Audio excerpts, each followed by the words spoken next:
Olha só que interessante. Hoje, a gente vai mergulhar num clássico da literatura para tentar entender o nosso mundo. Sim, é isso mesmo.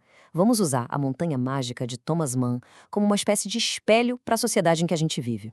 Então, se prepara, porque vamos fazer uma viagem para um lugar onde, olha, o tempo e as regras sociais são bem peculiares. Pode parecer uma pergunta meio estranha, né? Como é que um livro de quase 100 anos atrás consegue explicar o que a gente vive hoje? Mas, acredite, as dinâmicas sociais que o Thomas Mann descreve ali são de arrepiar de tão atuais. A gente vai ver como a ficção, às vezes, é a melhor ferramenta para decifrar a psicologia social que está aí moldando o nosso dia a dia.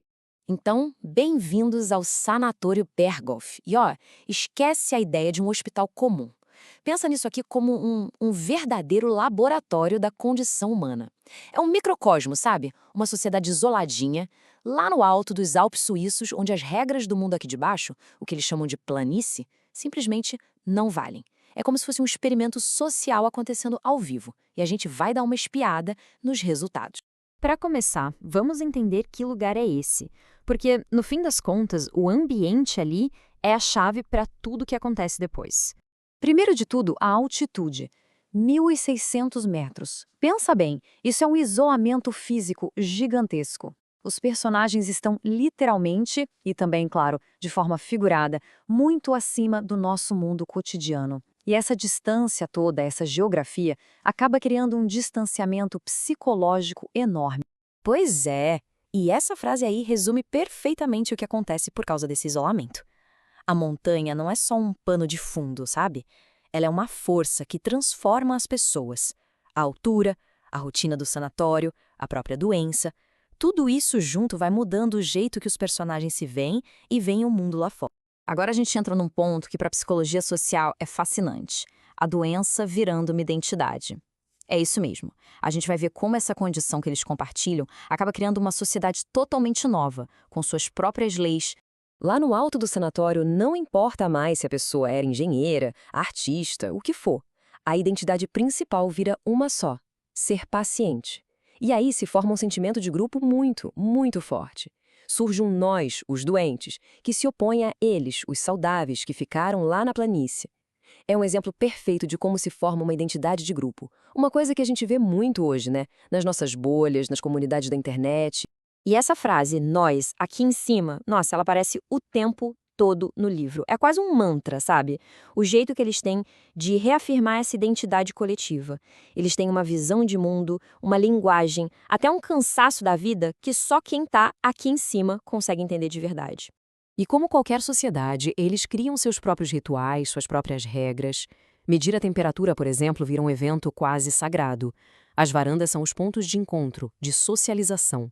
Até um objeto, o frasco azul para o escarro, vira um símbolo de que a pessoa pertence àquele grupo.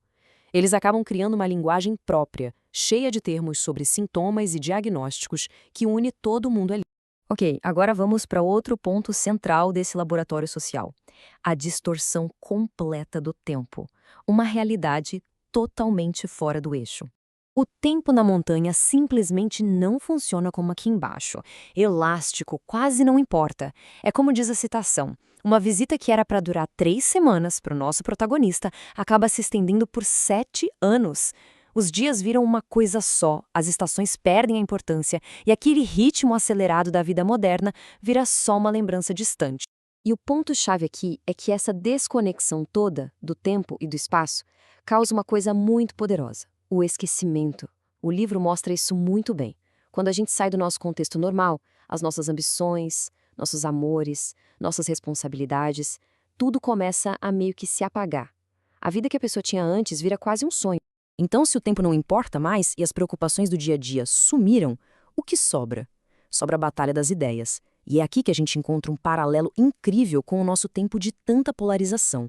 No coração do romance, a gente tem esses dois intelectuais, o Settembrini e o Nafta, que travam uma batalha pela mente do protagonista.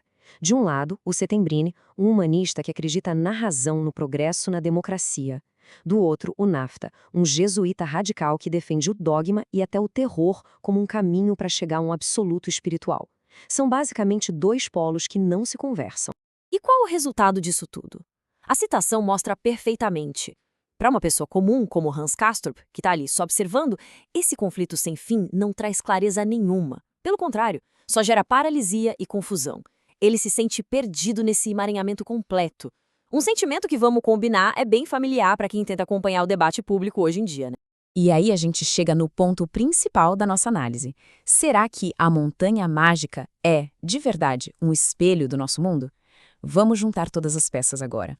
O Hans Castorp, o protagonista, ele não é um herói, sabe? O livro descreve ele como um civil. Um cara comum tentando achar seu rumo no meio de um monte de forças ideológicas gigantescas. Ele é a representação da pessoa comum de hoje que tenta entender um mundo caótico, polarizado, que sente que precisa ter uma opinião sobre tudo, mas que fica sobrecarregada com tanta complexidade. E no final das contas, o que quebra o encanto do sanatório não é uma decisão pessoal dele, não. É um evento de fora, uma catástrofe. A Primeira Guerra Mundial. Esse trovão da história real que invade aquele mundo isolado e força todo mundo a encarar a realidade de novo. É um lembrete bem forte de que nenhuma bolha, por mais confortável que seja, dura para sempre. E com isso a gente encerra com uma pergunta para a gente pensar. A obra do Thomas Mann nos convida a olhar para a nossa própria vida.